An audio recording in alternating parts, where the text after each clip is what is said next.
Bonjour à tous, j'espère que vous allez tous très bien. Donc aujourd'hui on se retrouve pour une vidéo qui n'est pas dans le style habituel de ce que je peux sortir.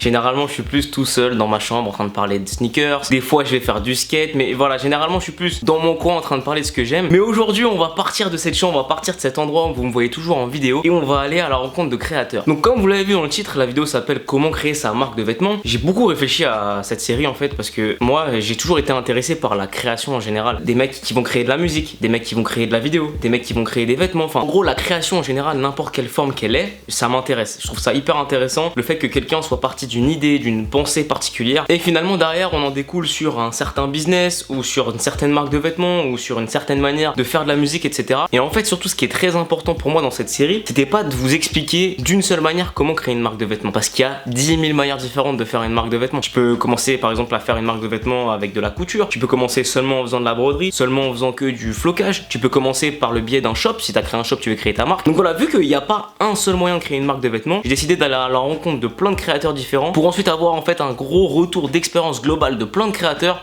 sur comment créer sa marque. C'était important pour moi parce qu'il n'y a pas meilleur moyen d'expliquer comment une personne travaille que d'aller chez lui, de montrer comment il taffe, même de faire un petit peu le taf qu'il fait, comme ça au moins les gens se rendent bien compte qu'est-ce que c'est réellement sur le terrain, le taf de créer une marque de vêtements, créer des collections. Aujourd'hui je vais chez Rémi, 26 ans, qui a créé la marque Waze. Donc Rémi en fait il est parti d'une affaire familiale, ses parents avaient une entreprise qui s'appelle Recto Verso, donc ils étaient déjà prestataires pour des marques de vêtements et lui en fait il a suivi l'affaire familiale et il est allé travailler avec ses parents à la base et ensuite il a créé sa marque. Donc maintenant je vais me taire, je vais vous laisser avec la vidéo et on se retrouve dans l'atelier de Rémi pour une petite discussion autour de la création de sa marque. Bon Rémi, ça va ou quoi?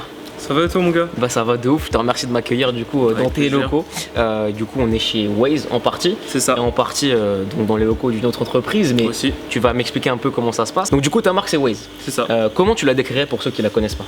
Bah du coup Waze c'est une marque de streetwear que j'ai créée en 2014. Officiellement je dirais 2015 parce qu'on a commencé à vendre des vêtements en 2015. Accessible à tous, c'est-à-dire qu'on essaye d'aller vraiment sur tous les domaines, que ce soit dans le skatewear, le sportswear, le streetwear. Ok. Grosso modo c'est ça. C'est lourd. Tu viens de me dire que tu avais créé ça en 2014. Ouais.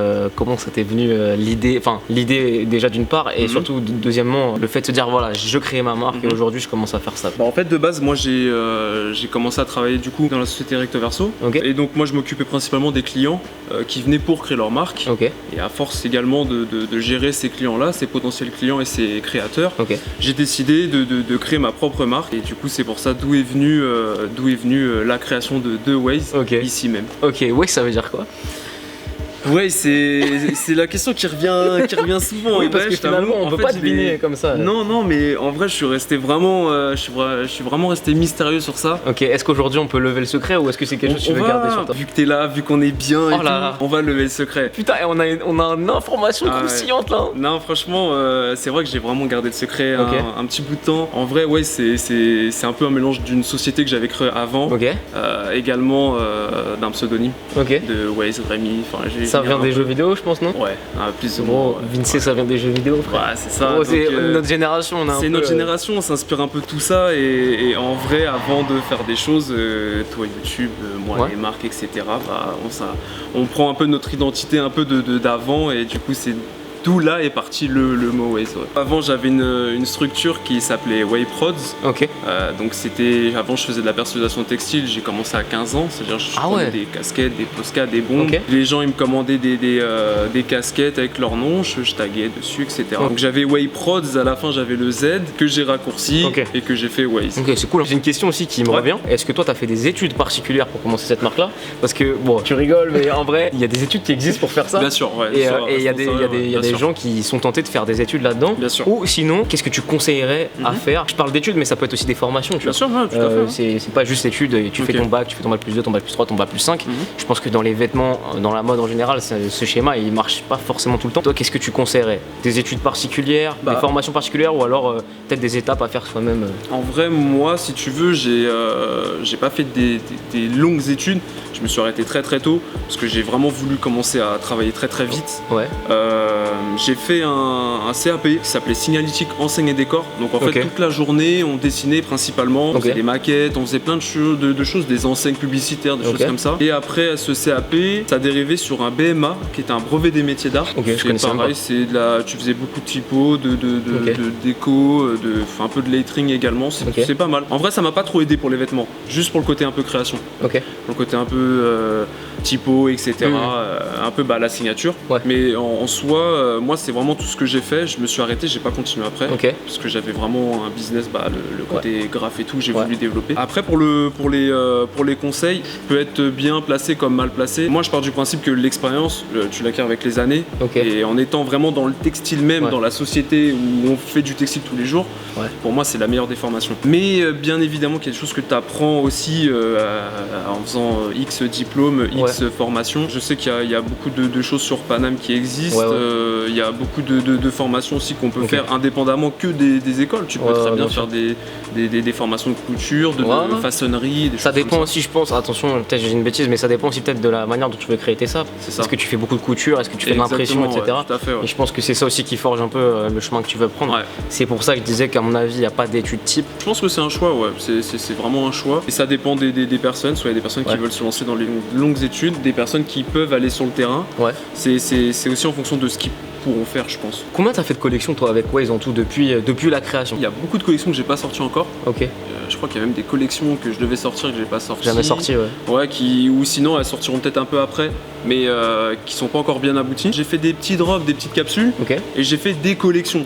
Pour moi, que j'appelle des collections, c'est vraiment quand j'ai abouti vraiment quelque chose de ça va être quoi la nuance entre une petite capsule et une vraie collection? C'est que personnel. C'est comme un peu le principe d'un chanteur quand il va faire un album et une mixtape, tu vois. Et il va lancer une mixtape, il va dire c'est un peu des sons que j'aime bien, mais et un album, il va dire c'est vraiment quand je me suis mis en studio, etc. en condition. C'est ça. Non, en vrai, pour moi, les collections, c'est pour ma part, mais c'est que personnel. Moi, j'aime bien faire les produits quand il y a les hoodies de la même couleur, les chroniques de la même couleur. J'aime bien quand c'est vraiment carré, un peu. J'aime bien quand c'est de ce côté-là, c'est vraiment assez symétrique. Et pour moi, les drops, c'est quand je sais que il faut que je le sorte, mais que je peux encore sortir d'autres choses derrière. Tu vois, c'est des vêtements aboutis, mais je sais que je peux encore faire quelque chose derrière. Du coup, une dizaine de collections, t'as fait à peu près en gros, une dizaine.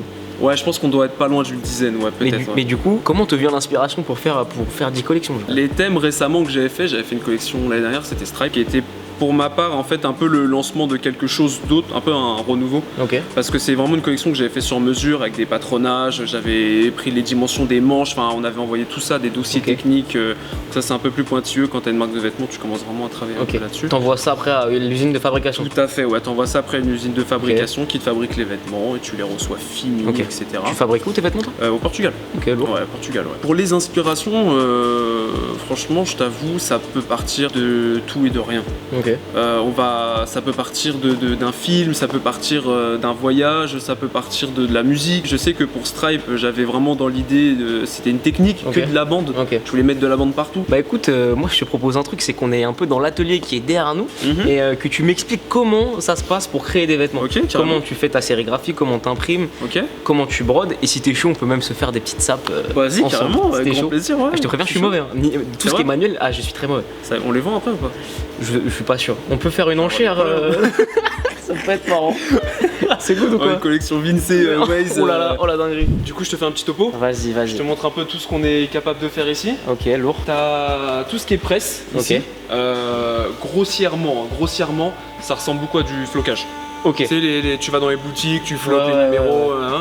Grossièrement, c'est ça. Nous, on les a vraiment exploités à 200%. C'est-à-dire qu'on sait tout ce qu'on peut faire avec. On peut pas que juste floquer un flocage simple. On peut faire tellement de choses avec. On peut floquer du patch, tout ce que tu veux. Lourd. Voilà. Et si je dis une connerie, excuse-moi, attention, c'est peut-être une énorme connerie que je vais dire. Est-ce que c'est pas un peu comme un système de fer à repasser où tu chauffes, ça colle et... Ou c'est de la merde ce que Non, c'est ça. C'est ça. Putain, je suis un créatif en fait. En vrai, c'est ça. Mais c'est bien d'avoir des exemples comme ça parce que ça permet de visualiser à une échelle plus basse comment ça peut fonctionner. En vrai, c'est un peu ça. C'est le système. On va prendre cet exemple-là de fer à repasser. Tu mets le transfert, ça chauffe et du coup ça colle au support. Mais sauf que c'est des fers à repasser qui coûtent 5000 € pièce à peu près.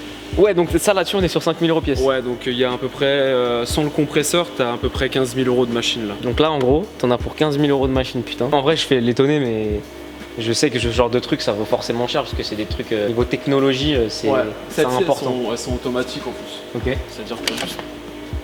Ah, c'est un L. T'as juste à appuyer dessus et en fait elle descend toute seule. Là tu mets ton textile bien évidemment. On le fera après de toute façon avec le petit exemple qui est sur la machine, je t'ai préparé ça. Et en fait voilà, elles sont vraiment automatisées en fait. Donc en fait t'as même pas le risque de rater le fait que ce soit pas droit tout ça en fait. Après c'est que ton œil. Ok. C'est avec l'œil que tu sais si ton transfert il va être bien mis, bien positionné. Pour les choses vraiment spécifiques, Tu pars pas là-dessus. On va prendre une règle ou des choses comme ça, ou des patrons. Tu vois, des fois on a des cartons, on va le faire un peu le côté artisanal, mais on va faire vraiment des patronages pour que ce soit bien calé et que sur 300 000 t-shirts on fasse exactement le même marquage, le même position. Ah ouais, 300 000 t-shirts, c'est des grosses prods quand même. Ouais, on a déjà fait plus. Hein. T'as la même ici. Ok. T'as la même, mais c'est que pour casquette, accessoires. Ça arrondit façon pour mettre la casquette, ou pour mettre des choses, voilà, des bandeaux ou des, voilà, pour faire des petits marquages ou faire des petits détails. Pareil, t'appuies et ça descend. Je me permets juste un truc. Hein. Est-ce que ça, ce serait pas les trucs pour les tailles? C'est ça, les transferts sérigraphiques Waze, ouais. Imprimés ici, bien évidemment. Donc tu mets pas d'étiquette sur les tailles? Je mets, alors sur certaines collections, on a des étiquettes. Alors moi, c'est moi personnellement, mais vu que c'est moi personnel, ça marche aussi sur la marque. Moi, je fais partie des gens qui ont des étiquettes qui les arrachent. Oh merde. C'est ce que j'allais dire. S'il vous plaît, ne faites plus d'étiquettes tissu, ça me fait chier, je les coupe et après je fais des trous dans mes t-shirts. Et du coup, c'est relou gros. Du coup, c'est trop bien ça. Si il y a des gens qui ont des marques, s'il vous plaît, arrêtez les étiquettes, je les coupe de toute façon. Bah, après, et après, quand je revends mes vêtements, c'est chiant parce que les gens ils croient que c'est du faux. Non mais vraiment, c'est relou frère. Là, t'as la fameuse. C'est une grosse imprimante, c'est ça? Ouais, c'est une grosse imprimante. Ok. C'est une grosse imprimante numérique, un peu le même principe que l'imprimante basique que t'as chez toi qui imprime du papier. Ok. Tu mets un logo, t'appuies sur le bouton, ça sort ton image, tout simplement. Et après, dès que c'est imprimé, on va le passer en presse là-bas. Pourquoi? Pour que l'encre adhère vraiment bien sur le textile. On va le chauffer assez longtemps et assez chaud pour que l'encre soit imprégnée en fait dans le tissu. Une imprimante comme ça coûte combien? Juste l'imprimante comme ça vaut 15 000 € grand max. Ah ouais. Il y en a des occasions et tout. Après, il y en a une nouvelle qu'on a achetée qui va être déballée bientôt. Elle doit dormir dans des cartons. Qui nous a coûté pareil, je crois 16 000 ou quelque chose comme ça. Ah ouais, quand même. Pour doubler notre capacité d'impression en fait. Ok, donc ça c'est le stock de la dernière collection. Ouais. Vous voyez, je fais environ 5 cartons et demi. Je fais 5 cartons et demi. C'est une nouvelle mesure. Ça fait plaisir. Quand tu fais ma taille, tu veux pas te redire ta taille, tu peux dire voilà, je fais 5 cartons et demi, ça passe, les gens ils voient pas ce que ça représente.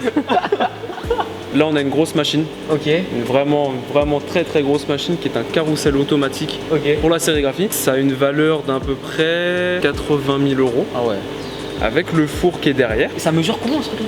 De diamètre, je crois que ça doit être à peu près de, je sais pas trop, je dirais 3 mètres. 3 mètres de diamètre? Ouais. Ok, et du coup ça te permet de faire de la sérigraphie assez rapidement? Tout à fait.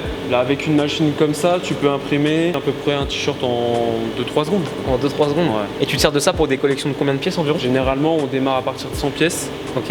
Et on va jusqu'à la plus grosse production qu'on ait faite. Je crois que c'était 100 000 t-shirts, je crois, 110 000. Quoi? Ouais, de mémoire, pour McDonald's. Mais ça a pris combien de temps? Très longtemps. Plus d'un mois et demi je crois. Parce qu'en vrai on peut pas faire que ça. On est obligé de commencer, de partir sur d'autres productions et de redémarrer, etc. Ah ouais. Quand on a des très gros délais, on peut les prendre. Quand on a des délais très courts, on les prend pas. Donc là on est vraiment sur une machine. C'est haut de gamme on va dire. C'est vraiment une grosse machine. C'est une grosse bécane. C'est une grosse bécane mon ami. Hein, on imprime des vêtements, 110 000 maillots pour McDonald's. On prend la grosse bécane, on imprime. Là on est sur le four, c'est ça? On est vraiment sur le four, ouais. Ok, en quoi ça consiste? Bah le four, tu l'utilises juste après cette machine là. Ok, juste après le carrousel? Tout à fait. Tu prends le t-shirt qui est imprimé, tu le déposes sur le four, et en tout ça va venir le chauffer. Et ça sert à quoi? À sécher l'encre, tout simplement, pour éviter que, vu que l'encre est humidifiée, quand elle est imprimée, si tu le sèches pas, elle reste humidifiée et du coup bah tu touches. Donc ça sert à gagner un temps monumental quoi. Ah ouais mais carrément. Donc on va dire que si on part du principe qu'on met 2 secondes à imprimer un visuel et 45 secondes à le sécher, en 1 minute tu nous fais un t-shirt. Tout à fait. T'as tout compris. Comment ça coûte un four comme ça? Un four comme ça vaut à peu près, si je dis pas de bêtises, ça vaut 20 000 €. Putain, plus ou moins. T'as un vrai équipement gros. Je te laisse m'emmener maintenant dans la pièce qui va le plus me plaire je pense. Mon métier. Voilà, ton métier à toi. Mon vrai métier. Mon seul métier, parce que en vrai, moi je sais faire tout ça, mais il y a des choses que je ne sais pas faire. Il y a chacun un peu un poste prédéfini ici. Moi je suis pratiquement jamais là-bas. Bah ouais, ok. Mais d'ailleurs c'est un truc qu'on va préciser parce que j'ai oublié de te le demander. Le compresseur, on va s'embrouiller frérot. Non, mais du coup en fait tu travailles pas tout seul parce que bon t'es avec tes parents, t'as des employés aussi du coup putain j'ai zappé la partie la plus importante. Ouais, je travaille également avec ma copine qui a mes parents. Il y a une autre personne qu'on a pris qui connaît déjà le métier depuis pas mal de temps. D'accord. Et il y en a une autre, du coup je crois qu'au total entre Recto Verso et Waze on est 6 ou 7 je crois. Les affaires de famille comme ça c'est trop lourd. Bon on y va à cette salle de broderie, ce que j'attends depuis le début. Allez vas-y montre-moi comment ça se passe frérot. La machine elle est là. Ok.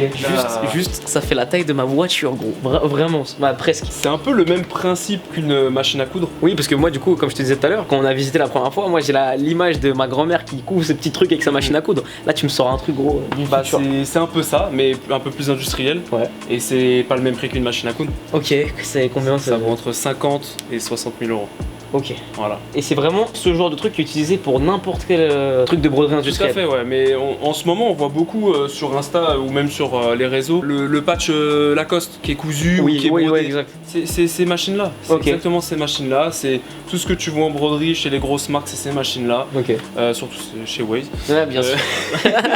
Non, en vrai, il n'y a pas de mystère, tout le monde utilise les mêmes machines. Il n'y a pas des machines spécifiques pour les petites grosses marques, c'est les mêmes. Bah écoute, ce que je te propose, Rémi, après cette belle présentation de l'entrepôt, j'ai appris énormément de choses, c'est ça qui me fait plaisir. Moi maintenant, j'ai toujours rêvé de faire des vêtements. Ok. Est-ce que tu m'autorises à aller faire un peu d'impression et après qu'on s'amuse avec la brodeuse? Carrément. Je suis chaud de ouf. Allez, bon, on va aller imprimer des sapes alors. Let's go. Moi j'ai envie de broder là, je suis chaud, ça a toujours été mon rêve, j'ai toujours eu envie de faire des sapes, même si je n'ai aucune créativité, je suis mauvais. Sur quel bouton j'appuie? Comment ça se passe? Là, du coup, je t'ai déjà mis le logo. Ok. Là. Donc le logo, il est ici, c'est ça, ok? Ouais, c'est ça. T'as juste appuyé sur ce magnifique bouton qui est là. Donc là, j'appuie. Là, t'appuies. Ok. Donc là, en fait, le logo est mis en place. Ok. Du coup, on va préparer vite fait le vêtement. Ok, bah, vas-y, viens avec nous, cameraman. Tu veux le préparer ou je le prépare? Je suis chaud pour le faire. C'est vrai? C'est vrai. Alors du coup, je prends ça, c'est ça? C'est ça, ouais. Je la mets là. Exactement. Et après, tu tires un peu vers le haut. Essaye que le zip soit plus ou moins au milieu. ok. Alors attends, parce que je me suis mal pris. Vas-y. Ouais, de toute façon, je ne broderai pas tant que. Donc là, ouais, t'es bien, plutôt pas mal. j'ai l'impression qu'on est bon. Ouais, des fois ça bloque un peu, mais. Et là, je fais ça. Voilà, c'est ça. Ok, c'est carré, je crois. Là, on est plus ou moins bon. Ouais, ça devrait le faire, je pense. Hein. Je pense que là, je vais le faire parce que c'est un peu technique. Vas-y, carrément. T'as juste à prendre l'arceau qui est là. Et du coup, tu vois. Ok. Ouais, tu le cales bien. Ouais, faut vraiment bien le caler. Si tu refermes un couvercle. Là. Exactement. Ouais. Et là, du coup, tu peux broder. Ok. Tu vois, ça prend vraiment toute ta. Ah, c'est énervé. Ouais, c'est stylé. Là, tu peux broder. Là, on va pouvoir mettre le textile en machine. Tu veux le mettre? Ouais, mec, je veux faire, vas-y. Alors, regarde. Ok. Et là, du coup. Là, tu vas clipser ça. Tu vas l'enfoncer. Celui-là aussi. Okay. Tu vois, regarde, t'as les petits picots qui sont là. Et t'as les trous ici. Le but, c'est que tu mettes le picot qui est là, ici. Donc tu peux forcer un peu. Voilà. Ok. Vas-y. Voilà. Et là, tu peux. Nickel. Ok. Là, on sélectionne la première couleur. La première couleur, ça va être du blanc. Les couleurs, elles sont derrière. Ouais, vas-y, regarde. Ici, voilà. Ici, t'as tous les fils de broderie.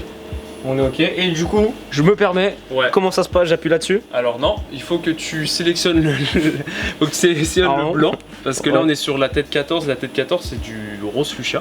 Ça va faire bizarre. Ça peut être bizarre. Donc du coup, pour sélectionner le blanc, c'est la numéro 2. Donc là, Ok. il faut juste que tu descendes jusqu'à numéro 2. Numéro 02. Voilà. Là, tu valides ici. Je valide ici. C'est ça. On va mettre de la mousse. Ok. Parce que sur ce modèle-là, c'est une broderie 3D. On met de la mousse.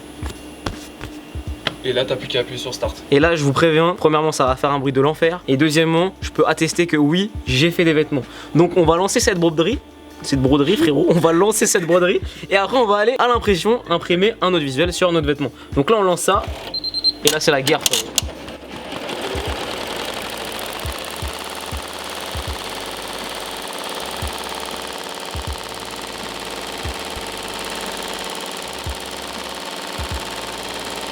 Ben regarde, le timing est parfait. Le timing est parfait. Dans 30 secondes, ça va démarrer. Dans 30 secondes, ça va démarrer. Eh, c'est magnifique. Attends de faire une petite danse. Oui, parce que en fait, juste avant, j'ai appuyé sur le bouton et il y avait un délai de 10 minutes. On l'a pas dit, mais voilà. Ça prend combien de temps ça à imprimer? C'est bon. Vas-y, t'inquiète. Alors, tu vois, Jamy, ça, c'est des vêtements qui sont en train d'imprimer.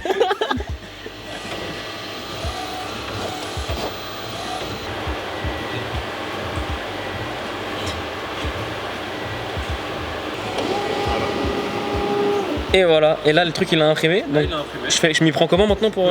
Bah, tu peux le prendre. Ok. Ça, tu l'enlèves. Ok. Tu le prends. Ouais, tu peux. Comme ça, tu peux un peu le bouger. Ok. Tu vas le prendre ici là. Tu vois les couture, épaulettes là, ouais, okay. les coutures qui sont là.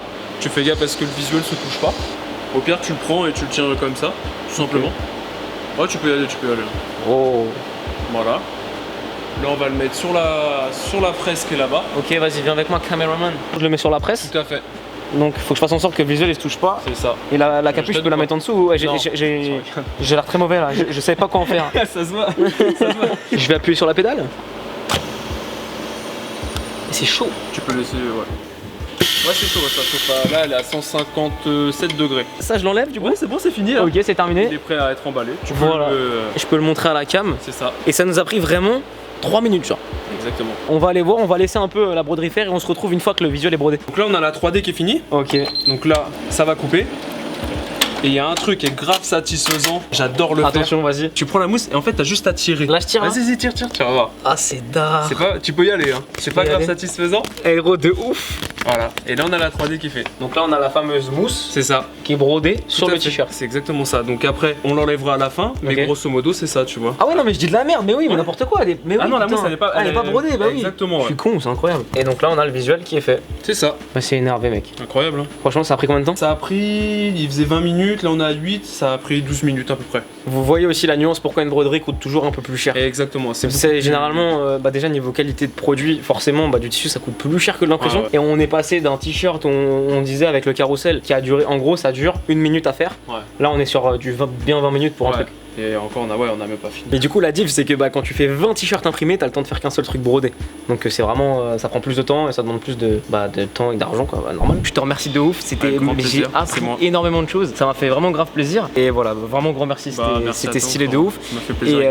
Et du coup, bah, vu qu'on est gentil, on va vous faire gagner des vêtements Waze, du coup, plus précisément des bons d'achat exactement. Donc on va permettre à 3 personnes de gagner 100 € d'achat sur le site de Waze Clothing. Comment ça se passe? C'est très simple, vous allez voir ce visuel sur Instagram qui apparaît à l'écran. Le règlement est super simple, vous allez follow le Instagram de Waze, vous allez follow mon Insta et ensuite vous taguez 3 potes aux commentaires. Et bien sûr, plus tu participes et plus tu as de chances de gagner un bon d'achat de 100 € sur le site de Waze. Donc j'espère que vous avez kiffé la vidéo, en tout cas moi ça a été un plaisir de ouf. On vous attend à fond dans les commentaires du concours et aussi dans les commentaires de la vidéo pour nous dire un petit peu ce que vous avez pensé de ça. Est-ce que ce début de série sur la création de marque etc vous plaît? Et aussi si vous avez des questions à poser à Rémi, mettez-les dans les commentaires, je pense qu'il passera un peu dans les commentaires, carrément. il essaiera d'y répondre parce qu'il a, voilà, on a plein de trucs d'autres qu'on a peut-être pas évoqués qui vous viendront en tête. T'es quand même l'une des premières personnes à venir me rendre visite quand même. Ça fait kiffer. Et d'autant plus que ce soit toi, ça me fait encore grandement plaisir. Une dernière chose à dire que j'ai oublié, c'est que le concours dure une semaine.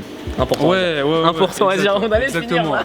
Donc bah voilà, c'est tout pour moi. N'oubliez pas de checker le concours sur Instagram. Et n'oubliez pas aussi si vous voulez vous abonner à ma chaîne, ça fait toujours plaisir. Et puis bah voilà, prenez soin de vous, à la prochaine. Peace.